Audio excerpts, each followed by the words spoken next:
welcome back to the joy of belonging. And today it's my privilege to introduce our guest, Camille Friend, an Academy Award nominated and NAACP Image Award winning hair designer and artist with more than 20 years of experience in the entertainment industry. Camille's film credits include The Little Mermaid, Black Panther, Tenet, Charlie's Angels, Captain America Civil War, The Hunger Games, Mockingjay, Parts 1 and 2, Django Unchained, and Guardians of the Galaxy Volume 2, just to name a few. Camille has been recognized by the Academy of Television Arts and Sciences with an Oscar nomination for her outstanding work on the blockbuster film Black Panther, Wakanda Forever, which was bought by the theater, right? Community groups around just bought the whole theater for Wakanda Forever. Camille's talents have been showcased throughout Hollywood, making her highly sought after by producers, directors, and actors. And she's also the founder of Hairstyles, a platform dedicated to providing up-and-coming artists with mentorship, guidance, and vital skills for success in the film and TV industry. And through this venture, she generously shares her experience with new and experienced professional stylists, barbers, and makeup artists, promoting confidence, commitment, and integrity in the industry. Welcome, Camille. Thank you, guys. Thank you for having me. I appreciate you guys. Well, as I read your bio, which is not only remarkable, and the title, Joy of Belonging, it just brought me joy to think about all the things that you have done and continue to do. And you talked about being from Tempe, Arizona, and I wonder if we might start there. You grew up in a salon family. You started your professional career at 17. You moved to LA. You studied at Vidal Sassoon and John Atkinson Salon. You moved to Sebastian International. You've worked in an A-list crowd, and you continue to give back to community, to bring many with you, and coming at full circle now with the Hair Scholars. But can we start a little bit about your background? Of course. And starting in Tempe, Arizona, and what drew you to where you are now? Well, I'm going to say this. I am a small town girl. Like, I grew up in Tempe, Arizona. I didn't think about or dream about a film career. Like, some people just think about it, they dream about it, they plan. I had no plan, literally. I fell into it. And only thing I can say is ultimately, it's God's plan that I follow. So ultimately, that's the biggest plan that we have out there. So, coming from Tempe and having, I'm a third generation hairstylist, my family always says, Camille has taken the family trade to the next level. And I'm like, thanks, guys. Right. And do you still have family in Tempe who have? Yeah. Oh, yes, I do. Like, I have a big family. So, I still have a lot of family. And, now when I go back, not only my first cousins, they have children. And, it's funny, like one of my first cousins, one of their children, I had never met her. And she just hit me up on Instagram and she's like, hey, I think you're my cousin. And I said, I am your cousin. But they, because they haven't had the experience to be around me in that sense. Right. So, I thought that was so cute. And that just shows you the impact of social media, even on your own family. Right. And they said, I got to know my cousin. Exactly. And do you get to go home often, or are you? I do. I get to go home pretty often. Right. And my family, my birthday was in June. I had family all in my house. My family came from 2 weeks. We're very clannish, and we're close. And I've been really fortunate to have my family travel with me to different locations, and especially my nephews. My nephews, they're now in their 20s and getting married. But when they were younger, they have really benefited from this career of mine, because they have been all around the world, and they love hotels and pools. So that's what the kids like. They don't care about the location. They just like, Auntie, does the hotel have a pool? I'm like, yeah, it has a pool. And is it heated? Exactly, exactly. Well, you have, been lead hairstylist on dozens of movies, those that I named, but also from Pirates of the Caribbean to Dreamgirls, and but this last, movie with The Little Mermaid. I know that you've been in countless interviews, but watching, on social media, you mentioned social media, watching young children, including my own children, fall in love, right, Yeah. was seeing her on that big screen. But how was that for you? Um, I know that, CGI and Marvel movies had already created that environment for you, but what was what was that experience like in that recreation of the Little Mermaid? It's really funny because as we speak, as I just got the email from Disney about getting together everything for the Academy. For we're about to step into award season, so it's for Right, me that's a lot of paperwork. right, So it's funny, like I'm just like revisiting Little Mermaid and how I felt, and going into, because we started Little Mermaid before pandemic. So like, it's been right. a lot of time that passed. But initially, I just want to say is like I got a great call from Disney, and they were just really interested to see, what I could do, like what could we do to transform this character. And then I went and I met with Hallie and I met with her family. And after that, that really solidified that I really wanted to do it, because talking to them and knowing how important it was to keep her hair natural and who they were as a family and her as a black woman, I was like, okay, give me the job. I stand for that. Right. So, for me, part of what I do best is going into projects and finding people where they're at and helping them develop their characters, because without characters, that's what great movies are made from. They're made from characters. So the hair Right, is very much a right. quintessential part of what, especially the Little Mermaid, her hair was. So just looking at all those components of, what's the hair going to look like, what's the color going to look like, all of those things that happen as we're starting to design the looks. So that's how I started with Little Mermaid. And then also really working with the visual effects. I mean, and Marvel, like, I have to say, Marvel led me to all, one movie leads you to another, and the technology. So learning from like working with Marvel and working with visual effects, we work really closely with them. So, it was something, again, working very really close with visual effects, knowing like the shots in the sense of where it was going to be live action, where it was going to go in and out of CGI, and when we were coming back into live action, like, and making sure all of that Right. synced up and worked together. So that's basically what was my job, and just making sure that her look was solidified. And now it's gone down in history, and we're getting ready to go into our award season. So we'll see. So you've taken, I mean, not just the industry of hairstylist to, but as your parents have said or your family said, you've taken it to another level. But you've taken the artistry of it to another level with Little Mermaid and everything that you just described. As again, I'm going to bring us back into this, the joy of belonging, right? What is it? I mean, how do you see that joy being brought back into characters when you can honor, right, who they are?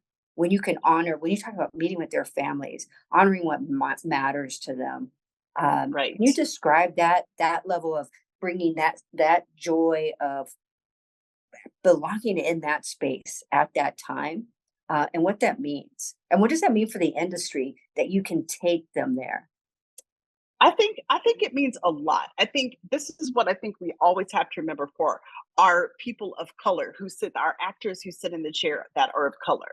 They have is just much right to have somebody there who knows how to work with their skin tones, their hair textures. And I the best compliment for me is, like, I remember on the first Black Panther, Daniel Kaluuya came into the trailer and he was like, I've never been in a trailer where people are giving me this much attention. They're giving me with this much detail. And then I get to hear Biggie Smalls in the background. Because culturally that's something for us. And then Right. also, on Black Panther Wakanda Forever, our whole Latin culture. I made sure that we had, people to do know how to do Latin hair. We have we had Latin hairstylists, people who they can identify, people who can speak Spanish, people who can facilitate. So it doesn't matter, like if I take a job, my job is not only to design the looks, but it is to properly staff the people who are in the trailer to identify with the actors who were sitting in the chair.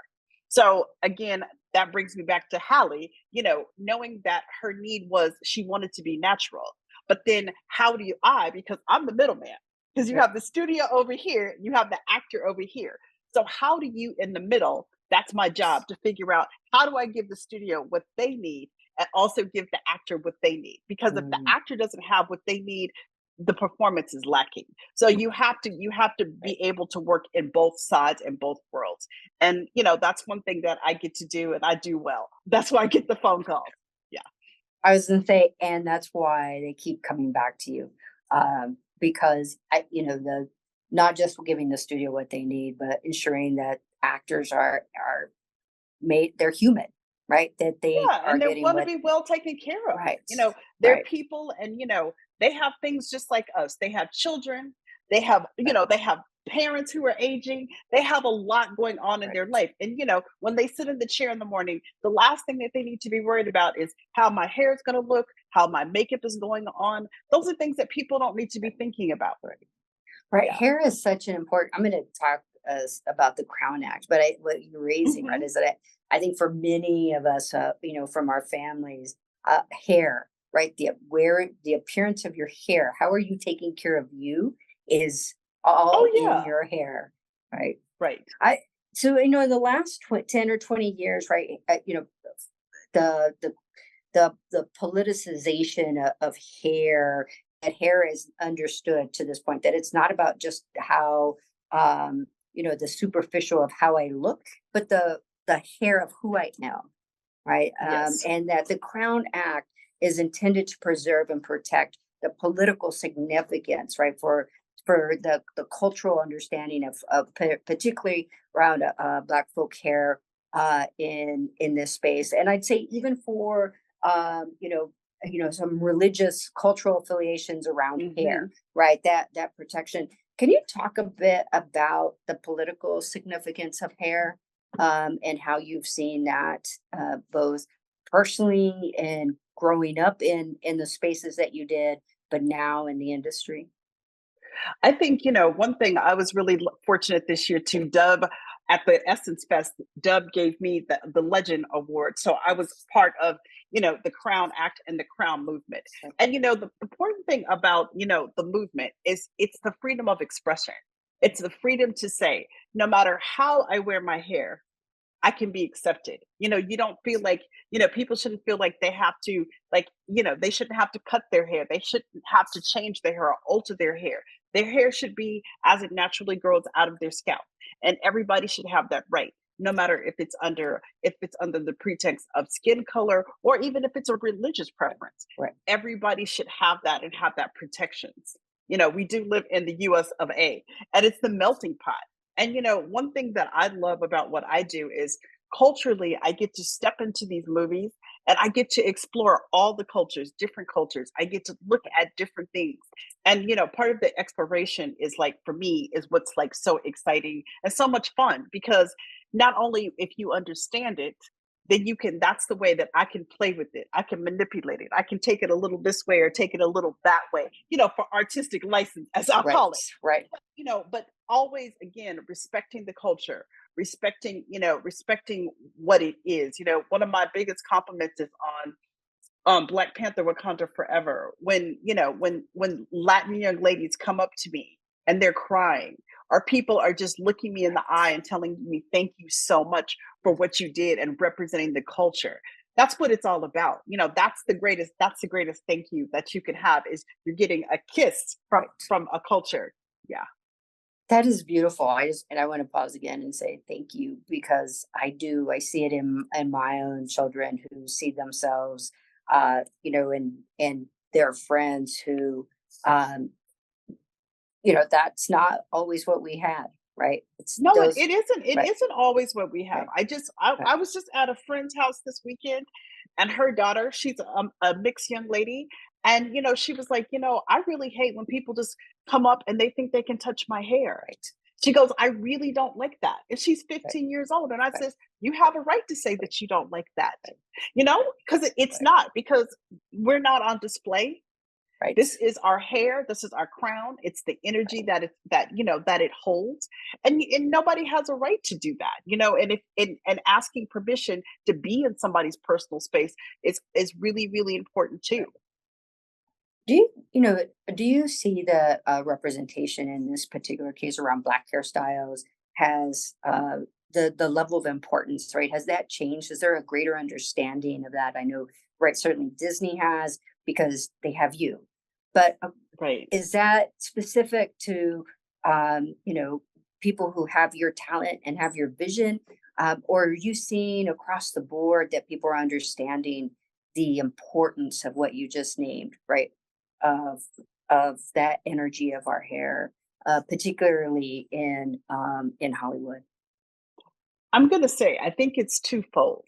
I think people have more of awareness, but is the change? We still need a lot of change. We're still not there. We're not out of the woods. So it's a thing of how do we change? And I always say the change comes with education.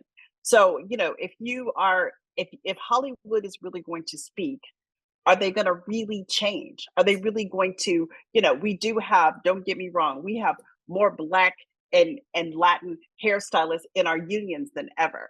But it's like the change comes from the inside, and sometimes change is slow. I wish that was happening faster. But we still have, somebody just sent me, there's a documentary coming out from the UK on all these Black actresses who talk about their hair experience. There's a whole documentary on it. So we still have Oh, a long way to go. Leslie Jones was just on Sherry talking about her hair experiences. So, we still have a long way to go, and educating people on not only about, hair color and skin tones and all those other things, but how to treat people who were sitting in your chair who don't look like you. and how does Hair Salon, right? I mean, this is organization now that you are, uh, bringing young talent. When we talk to the confidence and commitment. So, how is Hair Salon integrating that level, not just of importance, but into the everyday, right? Recognizing that these are the young people or rising people who are going to be leading that change that you've set the tone for. Well, I mean, one thing great about like hair scholars is it started as it just was something that I was kind of doing everywhere I went. I would teach people this and that and all the different things. So, hair scholars was born under again a need. And so going into it, my whole theory was I want to be able to help people and mentor people to get into this business. Because if you're looking from the outside, if you're a kid from Tempe, Arizona, if you're a kid from Right, Utah, man, Hollywood looks like it's a long way away and it seems like it's right, very, very hard. right, But, I always look at like, how can I make this simple? How can I break this down? And that's what I've done through Hair Scholars. We teach everything from like practical, like I call it practical, how to put on a wig, but then we have business classes, like how to get into the right. union, how to be a department head. And that's where we're serving in creating equity. So, the equity is important and the titles are important, Right. and for us to earn them and have them in this business is very important. The teaching the business, right, is so key. And I'm gonna The business of the business. yes. And the Yes. business of what we call the business of being you. Yes. And that is part of this work. It's not just about the beauty part. It's not Hmm. just hair.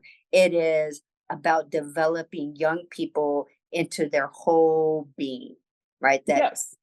That it is not, the idea that something is so far away. And when we talk about joy, that it feels like you're drawing lines of joy, right? You're connecting people into, rather than where you fell into it, you're drawing the path to joy for them so that they can be involved in all that you love. Can you talk about the young people that you work with and that experience in with hair scholars? You know, being working with hair scholars has been, honestly, teaching is my greatest joy now. Teaching makes me so happy. Like I come home and I can't sleep after I teach because I'm so, it's like it's euphoria. You know, it's like the energy in joy. Like joy has a great vibration. So you like I always like you I always want to like vibrate at the highest levels. So like, you know, joy and all those sort of things. So bringing the joy into it in teaching, it's so simple. And so many people, and I'm really blessed to be a good teacher, and people like hearing me talk. And then also, you know, helping people just along the way, like, you know, how to navigate your deal, like showing people how to get paid, not only how to put on a wig, but how to get paid, how to navigate tough negotiations. Because sometimes things get sticky. Like things get sticky with me sometimes, you know, but you know, having somebody who's been there, who's done that, like I've done it, I've seen it, I know what it is. And I always tell people, why don't you just call me? Like I always say, because I'm like I'm here to help. Like I met a young lady at Essence Fest, and she was telling me she was going out the country with this actress, and I said, "What's your deal look like?" She goes, "Oh, it's just easy." And I said, "Oh, I wouldn't. It's just not easy." I said, "Do you know that your union has no coverage when you get to Europe?" She was like, "What?" I said, "Yeah." I said, "Let's talk Wow. about those things." So actually, I gave her my email. She sent me her deal, and I redlined it because all of it was bad. And she was like, "Camille, I had no idea." I says, "Well, that's why I'm telling you because I've been to Europe and been screwed. So Oh, I want to prevent you from having, you know, having that experience. That's why I'm here." And you know, you know, and I love the young people use that word gatekeeping. The gatekeeping okay. needs to stop. Thank you. You know, just because you're not born into this industry or you don't have parents who are working in this industry, which a lot of people of color, we don't have those opportunities. All the gatekeeping needs to stop. And the gatekeeping, especially with me, it stops. I don't want to gatekeep. I want people to know that this business is open for business. And if if you apply yourself, yeah, it's tough to get in. But once you're in, the beauty of being in the business, it's like I've been in the business 27 years. You know, there's great things that you can have. There's healthcare, there's dental, there's great opportunities for your children. Like, you know, there's just many, many great opportunities that you can experience working in this business, not only working with great actors and the traveling, but there's a lot of benefits outside of it. You know, you're in a community because no matter what, I always say movie making is about two things for me. Movie making is about what happens on that screen, and it's the people that you interact with every day. Those are the people that I love. Yeah. Well, speaking of people that we love, I don't know if you're aware, we have a nonprofit here in Utah called Curly Me. It's run by Mhm. Alicia Darso. And it just, so as I'm thinking about they introduce, young, it's primarily young Black girls around the community. It helps build community understanding, right, and joy around hair, Right. and it brings them together to teach them they're not alone. So how do if a young person is interested in your hair scholars, right, is there an application process? Is there a Just way you to can go to hairscholars.com, like okay. hairscholars.com. You can hit us up at hairscholars.com. We're also on Instagram. I actually answer my own Instagrams. So Okay. actually, like I get a lot of DMs and I answer Okay. people's DMs, really, really simply. And really it is about deciding first of all, I'll just keep it really, really simple. The first thing you have to decide, do you want to be a makeup artist? You want to be a hairstylist? Because those are two different paths. Like what kind of schooling are you going to get to be one or the other? Because in the union you can't do both. You can't do hair and you can't do makeup. You have to do either or. So that's like the first decision. And I always tell people, I hate to say it, I'm always the you could do makeup, but I always say this, there's always looking for good hairdressers. We work all the time. So I always tell people, I always say lean into the hair, lean into the hair. But you have to do what you're passionate about. So that's the first step. And then just getting people, I always say, once you get out of beauty school, I always say this, go to a salon, go to a great salon, work in the salon, get all the kinks worked out, because this is the difference. When you come into the business, it's almost like, I'm just going to say, like we're right now, I went to the Charger game this weekend. the NFL. It's like being a superstar. You're getting called up. You're in the NFL. So you're there with the best. You're there with the elite. So that is not the place for you to be figuring out how to cut hair. Right.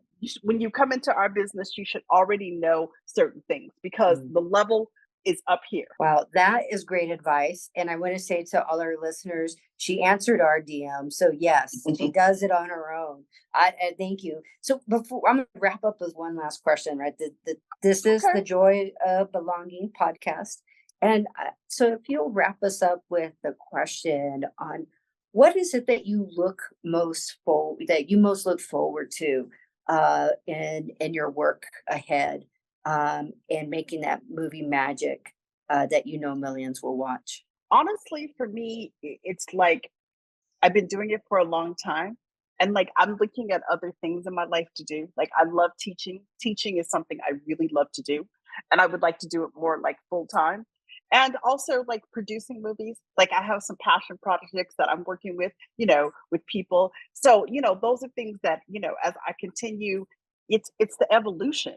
And two, really finding out what that joy is. Waking up and like what ignites your heart, what opens your heart, what makes your heart sing. That's still like important to me. And that's something still like I'm working those things out as we go every day. And two, I'll tell you my biggest secrets. It's not really a secret. People know me. I'm a big meditator. So I think I'll just say this, I don't care who you pray to, but having a spiritual base and like meditation and quieting your mind, it really, really helps you in this career because it's not an easy career. There's long days. You're away from your family for months and months and months at a time. And there's a lot of things that you're going to do. You could be hot, you could be cold. You could have a producer yelling at you in your face. But, if you start in the morning and you connect to God or spirit or whatever you connect to, and you're talking to your angels and your guides and calling in all of those beautiful energies, that joy will help you get through the day. Well, Camille, there's a whole other podcast on meditation that I'd love to have with you. We'll Trying to talk teach about my that.